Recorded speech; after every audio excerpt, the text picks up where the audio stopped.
শেখ হাসিনা তো ভারতে পালিয়ে গিয়েছিল, তারেক রহমান পালাবেন কই? পালার তো জায়গা নাই। এবং বাংলাদেশে যে বৃহৎ দুইটি দল বর্তমানে রয়েছে, একটি হলো বিএনপি আর একটি হলো জামায়াত। জামায়াত তার ছোট দল ছিল, এখন হুট করে বড় হয়ে গিয়েছে গ্যাপ মার্কেটে।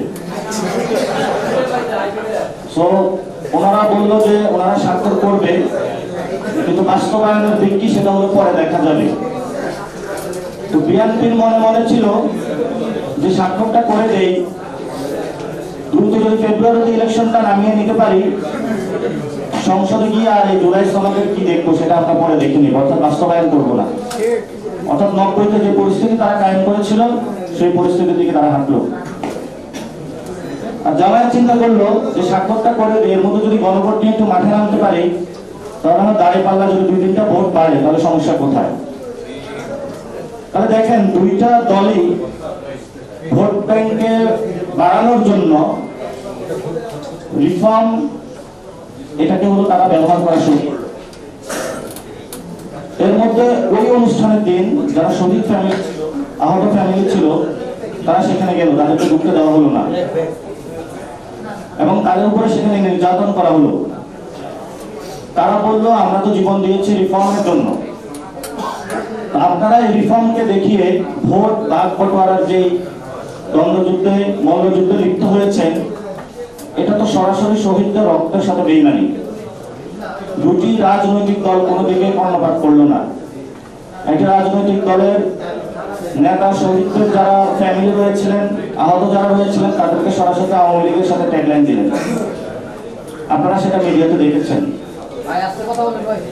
পরে যখন গায়ের কোটটা খুলে দেওয়া শুরু করছিল, মিডিয়ার মাধ্যমে আইসা প্রকাশ করলেন যে আমি দুঃখ প্রকাশ করছি, আমার এই বক্তব্য ভুল ছিল, একটু চাপে পড়লো। তারপরে দীর্ঘ আবার ধ্যান দরকার চলতেছে। জামায়াত কিছু ইসলামী দলকে সাথে নিয়ে মাঠের মধ্যে হলো 5 দফা দাবিতে প্রোগ্রাম শুরু করলো। বিএনপি হলো নমিনেশন দিয়ে ক্যান্ডিডেটদেরকে বললো তোমরা মাঠে শোডাউন দাও। এর মধ্যে হলো আপনারা জানেন যে কয়েকজন মারাও গেছে। এবং জামায়াতের যখন মাঠে নামলো, সেখানে বিএনপি বলল যে 71-এর পরাজয়ী শক্তি আমাদের মাঠে চলে আসছে। তো আপনারা একই সাথে ঐক্যমত কমিশনে ছিলেন, একই সাথে মিটিং করলেন, একই সাথে সবকিছু করলেন। এখন যখন একটা পর্যায়ে আলোচনা টেবিলে আসলো, ভোটের প্রশ্ন আসলো, তখন এক দল যেটা আওয়ামী লীগের সময় ছিল নিষেধাজ্ঞা করা, সেই প্রক্রিয়ার মধ্যে আপনারা চলে গেলেন। আমরা এখন দুই দলকে আহ্বান জানাই যে বাংলাদেশে যদি রিফর্ম না হয়, জুলাই সনদ বাস্তবায়ন না হয়, জুলাই সনদের আইনি ভিত্তি না হয়, তাহলে কিন্তু ইলেকশন যদি পিছিয়ে যায়, আপনারা দুই দল ইতিহাসে ইলেকশন পিছানোর জন্য দায়ী থাকবেন। আপনাদের দুইটি দলকেই দ্রুত গতিতে জুলাই সনদের আইনি ভিত্তি বাস্তবায়নের একটি পদ্ধতি খুঁজে বের করে ফেব্রুয়ারিতে ইলেকশন করার জন্য দ্রুত পদক্ষেপ নিতে হবে। আর যদি আপনারা পদক্ষেপ নিতে ব্যর্থ হন, আপনারা জানেন ইতিমধ্যেই সমঝোতার যে ডেডলাইন ছিল সেটা শেষ হওয়ার পথে, শেষ হয়েও গিয়েছে মনে হয়। কিন্তু দুটা দল থেকে আমরা মাঠের মধ্যে মারামারি, তর্কযুদ্ধ দেখলাম, কোনো সমাধান আমরা দেখলাম না। তাহলে সরকার যদি বিএনপির পক্ষে যায় বা জামায়াতের পক্ষ হয়ে কোনো স্টেটমেন্ট দেয়, ঐক্যমত কমিশনের ভাষ্য থেকে বের হয়ে নোট অফ ডিসেন্টকে ঢুকানোর যদি কোনো পায়তারা করে, তাহলে কিন্তু আমরা সবাইকে নিয়ে শহীদ ফ্যামিলি থেকে শুরু করে আহত যারা যোদ্ধা রয়েছেন, আমরা রাজপথে আবার যাব। দুইটা দলকে কিভাবে বাধ্য করাতে হয় আমরা সে বিষয়ে খুব ভালো করে জানি।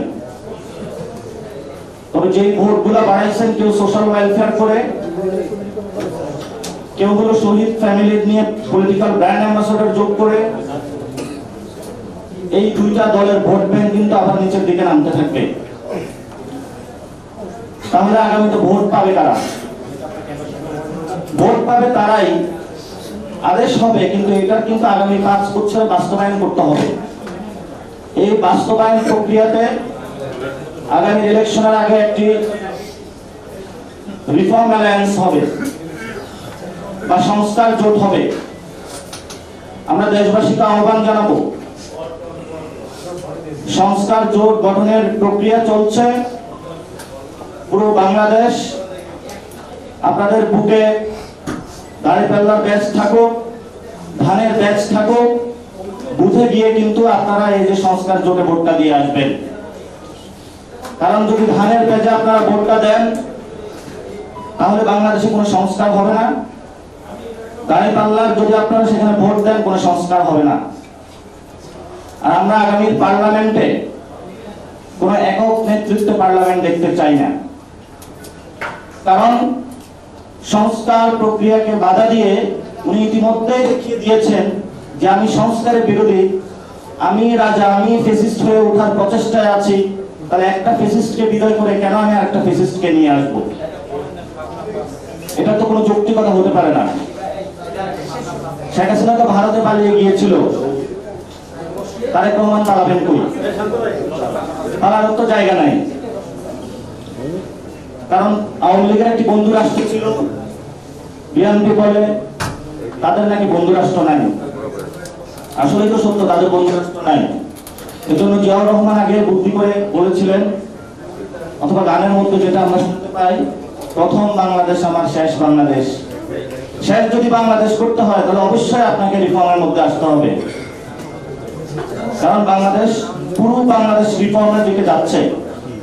যদি রিফর্মের দিকে আপনারা যেতে না পারেন তাহলে বিএনপি নামক যে দলটা আছে এটাও নিশ্চিন্ন হওয়ার পথে হাঁটবে ইনশাআল্লাহ। এখন এই কথাগুলো আপনারা দীর্ঘ সময়কালীন একটি রাজনৈতিক দল গড়েছেন। এই রাজনৈতিক দল একটা ব্যবসায়িক দলের মধ্য দিয়ে এসেছে। এই যে দশক এসেছিল, এমপি হয়েছিল, তাদেরকে হলো গার্মেন্টস ব্যবসা দেওয়া হয়েছিল, বিদেশে যে লোক পাঠানো সেই ব্যবসাগুলো দেওয়া হয়েছিল। সেই ব্যবসাগুলো করে তারা হলো ভোটের মাঠে গিয়ে হলো টাকা দিয়ে ভোট কেনার যে একটা নিয়ম রীতি সেটা চালু করেছিল। একটা সময় ছিল বিএনপি প্রার্থী খুঁজে পেতে অনেক কষ্ট হইতো, কিন্তু যখন আপসহীন নেত্রী আমাদের একজন পলিটিক্যাল ব্র্যান্ড অ্যাম্বাসেডর বলেছিলেন, আমরা আগে দেখতাম সাকিব আল হাসান নামতো মাঠে, তারপর হলো মাশরাফি হলো মাঠে নামতো হলো নৌকার ভোট চেয়ে। এখন নতুন ব্র্যান্ড অ্যাম্বাসেডর রাজনীতিতে এসেছে, তারা হলো ধানের শীষে হলো ভোট চায়।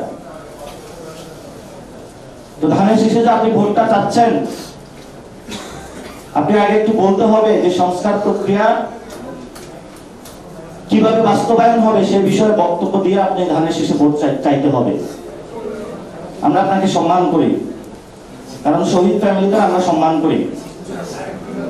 কিন্তু যে ধরনের হাহা রিয়াকশন আসতেছে আপনাদের একটু ভাবা উচিত। আমরা শুরু থেকে বলে আসছি শহীদ ফ্যামিলিদের প্রতি আমরা নমনীয়, কিন্তু ৭১-এর মুক্তিযোদ্ধা কাঠ খেলে কেউ যদি স্বৈরাচার হইতে চায়, ২৪-এর শহীদ ফ্যামিলি